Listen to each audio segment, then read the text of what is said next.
Au firmament du ciel politique, un nouveau soleil né.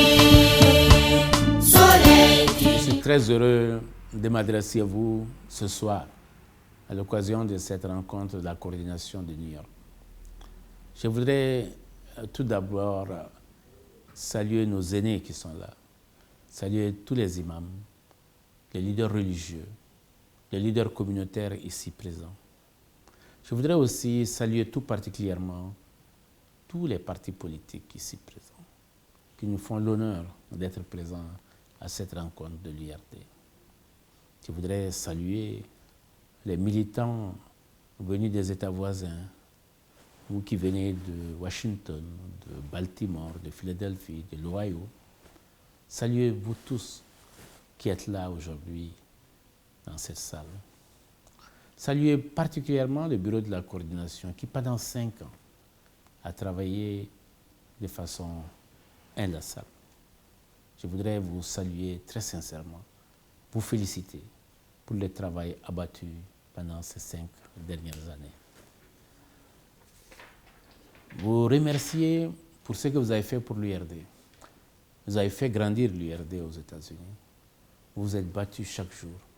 Et nous sommes très fiers, nous qui sommes restés au Mali, de voir le travail que vous faites. La vie à l'extérieur n'est pas facile. Vos occupations sont nombreuses. Les États sont très distants.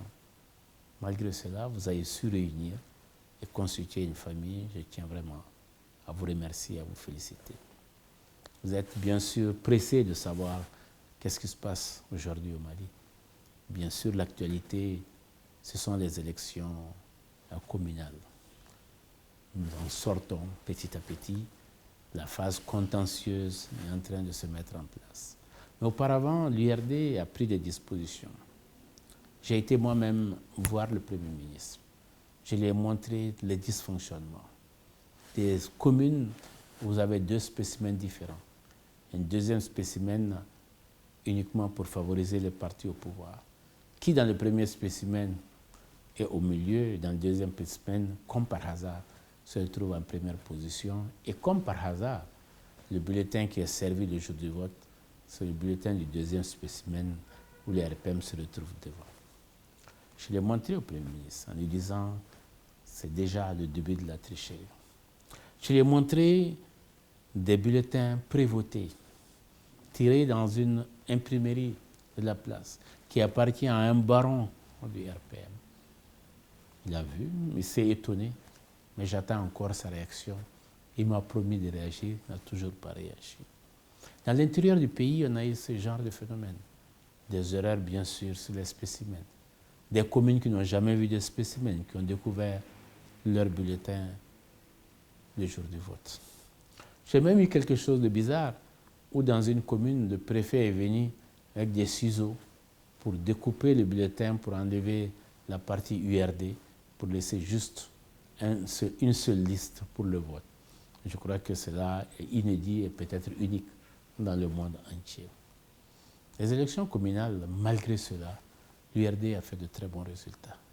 Aujourd'hui, nous comptabilisons déjà 102 maires, peut-être 103 avec les résultats de Gourmararouz qui n'étaient pas encore arrivés.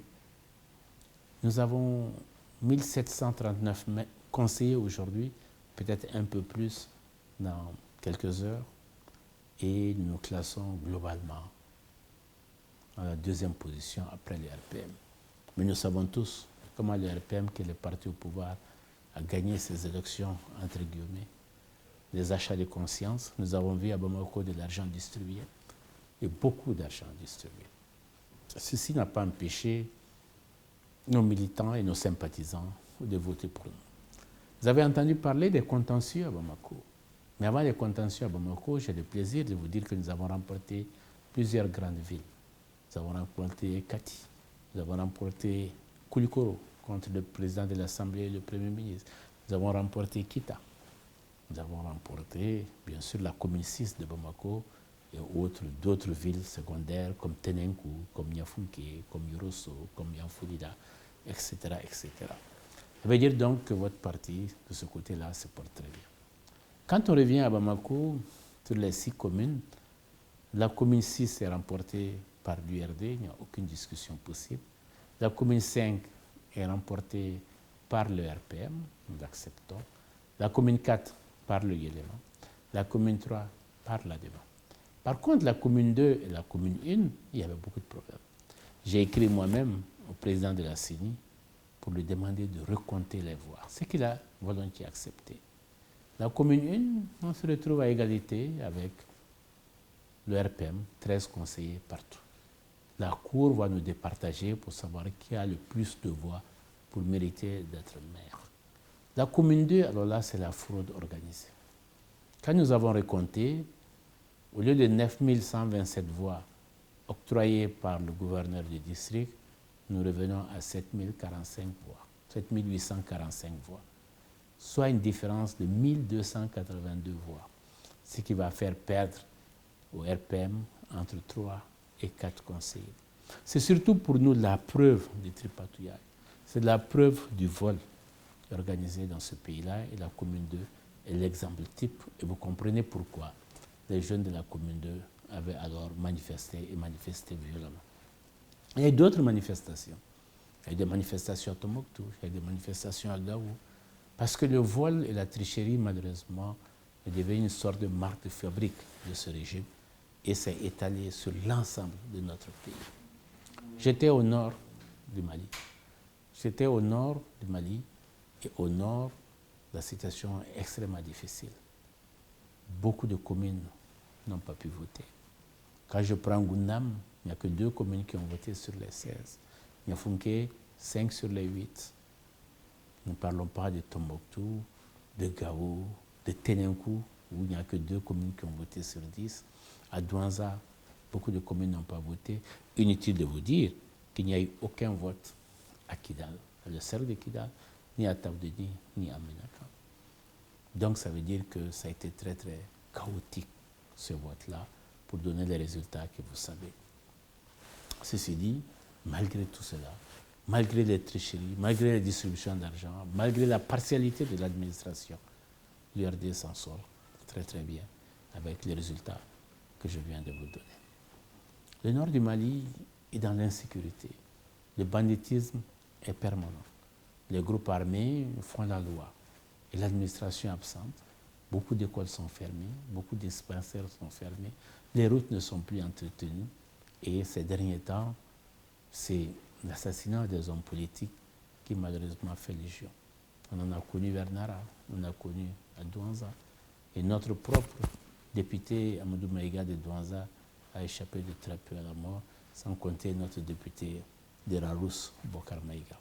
Voilà la situation qu'il y a au nord du Mali, et le gouvernement en face n'a vraiment pas de proposition, n'a pas de vision, n'a pas de chemin de sortie de crise. C'est inquiétant, mais malheureusement, c'est la réalité. La gouvernance, au-delà des aspects sécuritaires, vous savez très bien, la corruption est là, elle est permanente. Les surfacturations sont là, sont permanentes. Nos cadres sont discriminés, renvoyés souvent de leur poste. Le Mali a baissé dans l'estime de la communauté internationale.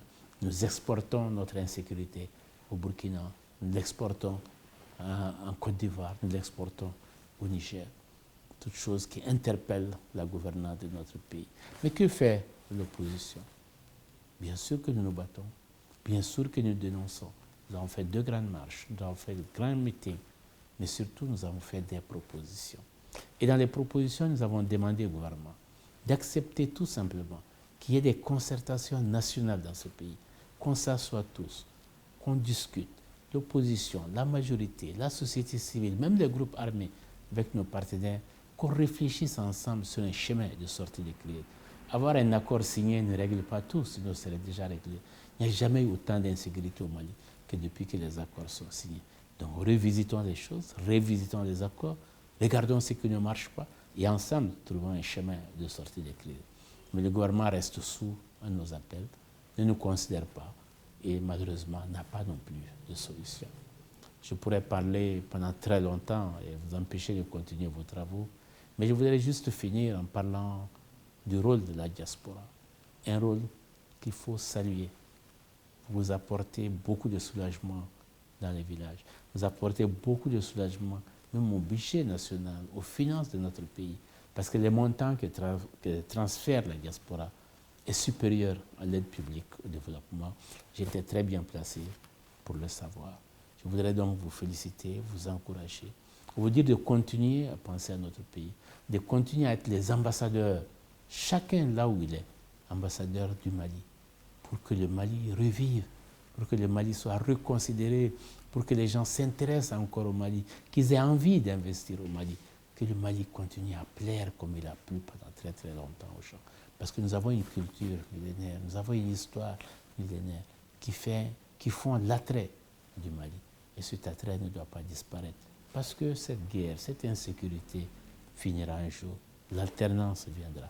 Grâce à vous, grâce à votre travail, grâce à l'engagement des populations maliennes, qui aujourd'hui ont compris que c'est la désillusion, ont compris pour certaines qu'elles se sont trompées, ont compris qu'il faut un autre chemin, qu'il faut un autre leadership pour que nous puissions nous en sortir. Enfin, vous dire que nous avons décidé, par les principes, par nos valeurs, de conquérir le pouvoir par le vote. Conquérir le pouvoir de façon républicaine. C'est pour ça qu'il est important, et j'attire votre attention dessus, qu'il est important que chacun ait sa carte NINA pour aller voter, que chacun fasse voter, que chacun contribue à ce que le maximum de nos amis, de nos compatriotes, de nos parents, de tous ceux qui nous aiment, qui croient en nous, puissent avoir leur carte pour voter. Nous ne devons pas nous désintéresser de notre pays. J'en appelle à votre sens civique, j'en appelle à votre patriotisme, j'en appelle à votre amour pour l'IRD. Je voudrais vous dire enfin, merci de m'avoir écouté pendant tout le moment. Merci surtout de votre confiance, parce que c'est cette confiance qui nous donne de la force. C'est cette confiance qui fait que nous nous engageons davantage. C'est cette confiance qui fait que nous avons le Mali vissé au cœur et vissé au corps. Nous croyons au Mali. Nous croyons que nous pouvons faire l'alternance. Nous croyons qu'il y a des solutions meilleures que celles qui existent aujourd'hui. Je voudrais vraiment vous remercier, vous encourager, vous dire que nous sommes avec vous, nous sommes à votre écoute, nous sommes à l'écoute de vos propositions, de vos actions, de vos désirata, parce que nous devons partager ensemble le programme de société. Ce n'est ni nous d'un côté, ni vous de l'autre, c'est nous deux ensemble. Vive la coordination New York, vive tous les amis qui vivent aux États-Unis. Je vous remercie infiniment. Vive l'IRD et vive le Mali. Confirma, maman du ciel.